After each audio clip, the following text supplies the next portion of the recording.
Ayan. And now, we will now discuss bakit mahalaga ang mga lipids na to, no? At saan sila makikita sa ating buhay, no? So we have identified 5 different roles of lipids, okay? One for energy, solubility, we have insulation, and then structure, and then protection. So we'll go with them one by one. So first is energy. Your fats are predominantly used for energy storage, no? So kung hindi sa carbohydrates nasa-store ang energy, nasa-store sila in the form of fat. Minsan mas mayaman pa sa energy ang mga fats kaysa sa carbohydrates, no? And effective siya for those who are hibernating or those that are migrating. So those animals that hibernate, natutulog ng 3 buwan, 'di ba? Sana all, no? So they have to rely on this extra fat in their body to expend energy. Kasi kahit tulog ka, kailangan mo pa rin ng energy, no? To maintain yourself, to keep you in a survival mode pa rin, no? Kahit tulog ka. So, itong hibernating animals, hindi sila kumakain ng 3 buwan kasi nga 3 buwan silang tulog. So, saan nila kinukuha yung energy na yan? Sa mga natitira nilang mga taba. Okay? Ganon din ang mga migratory animals like so many birds around, like your tagak, the egret, no? That actually visits the Philippines every bare months, no? So, itong tagak na to, no, may mga fats ito sa kanyang katawan, no? Wherein, kahit lumilipad na siya for months, no, galing Russia patungong Pilipinas, hindi siya bumababa, no? Hindi rin siya kumakain sa hangin. Dire-diretso lang ang kanyang paglipad. At dahil yon sa extra energy reserves na meron ng kanyang mga adipose, no? So again, your adipose or your fats inside your adipose tissues are very important for those that don't have to eat for so long, no? So, halimbawa, mga 3 months na hindi kakain, so kailangan mo umasa sa mga fats, no? This is why your fats or lipids can be an alternative source of energy aside from carbohydrates. Okay? The next is solubility, no? Alam natin that water is the universal solvent. Pero hindi lahat ay nalulusaw o natutunaw sa tubig. Tama ba 'yon? Halimbawa, mantika. Hindi naman siya nahahalo sa tubig eh, 'di ba? Unlike yung salts, like asin, or your sugars, 'di ba? Asukal. So, they can only be dissolved in lipids. Itong mga particles na hindi naman nagiging nade-dissolve in water. So, tawag sa kanila ay water insoluble. So, halimbawa niyan are these vitamins. Your vitamins A, D, E, and K. Kailangan niya ng katawan. Pero hindi siya pwedeng humalo sa inyong bloodstream. Kasi nga, para yan magiging cholesterol, no? O mga fats na pwedeng bumara elsewhere. So, kailangan silang ikulong into different compartments. So, when you eat, no, food that are rich in these vitamins, the fat-soluble vitamins, no, ang ginagawa ng inyong intestines, no, pagkasip-sip nila ng mga fat-soluble vitamins, kinukulong sila into these globules, no? And then these globules are actually covered with phospholipids. Now, your phospholipids, balikan natin ang itsura ng mga phospholipids. Ito, itsura niya, di ba? Ayan. So, one part will be attracted to water. And in the case of the bloodstream, ito yung haharap sa dugo. Okay? Yung mga fat-soluble vitamins ay makikita mo sa loob. So, just imagine that this is one whole globule of phospholipids, and then sa loob may mga triglycerides na kung saan nakatunaw ang mga vitamins. Okay?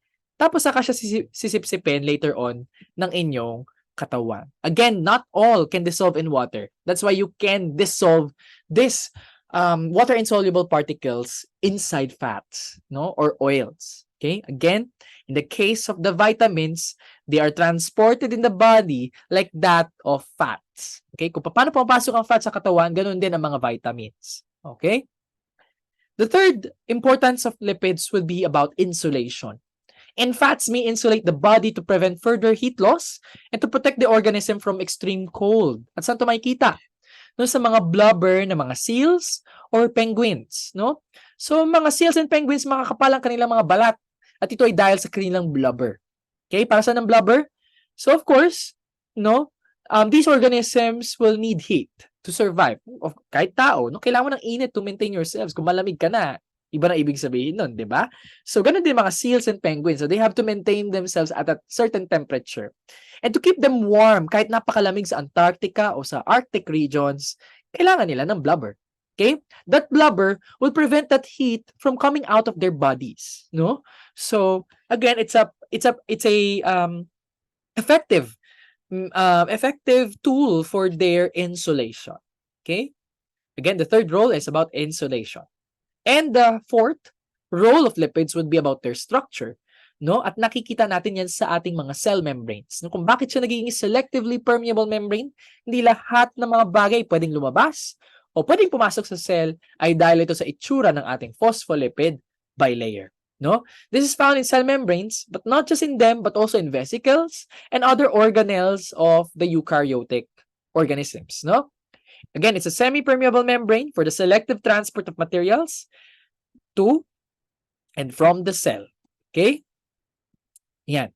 And lastly, protection. No? This is the fifth and the final role of lipids that is seen in the waterproof covering of leaves, okay, even in fruits, and even the coating of insects. No? In the case of plants, no, aside from it being waterproof, no, iniingatan din ang mga halaman from excessive water loss. No? Again, meron tayong transpiration, no? Kapag hinayaan mo na walang lipids ang mga halamang ito, talagang matutuyo ang halaman. Ano? So, again, your plants will prevent that excessive loss of water. Okay? Through these lipids. And then we have the physical and biochemical barrier found in your insects. No? It is actually lipids that would make them unpalatable to predators. Pag tinikman sila, iduduraan na lang, tapos magiging buhay pa rin ang mga insektong ito. No? Ito ay dahil sa mga lipids na pangit ng lasa. No? So, o pwedeng nakakalason para sa mga predators. Okay? So, it could be a physical or biochemical barrier. Pagka mukha siyang lason or pangit ang lasa, biochemical. Pag dahil matigas ang itsura niya, no, physical, no? Mahirap naman nguyain ang isang insekto kung matigas ang insektong ito. So ito again ay dahil sa kanyang physical or biochemical barriers. Okay?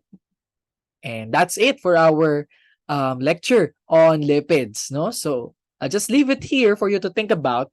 No? Actually, alam niyo na yung sagot dapat dito. No? We've learned about how lipids provide us this energy, protect our organs, and give ourselves its selectively permeable membranes. No? But the question is, are lipids also important in plants? Saan banda? No? Saan makikita ang mga lipids na to sa ating mga halaman?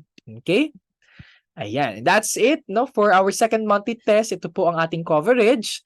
So, one is the chemical context of life. This is our first colloquium, followed by the introduction to biochemistry, yung mga dehydration synthesis, hydrolysis, and the role of enzymes. Pero mas mag-focus kayo sa 3, 4, and 5, your carbohydrates, lipids, and nucleic acids. And this is where I will end my discussion. And thank you very much for listening, and God bless sa paparating na exam. Okay.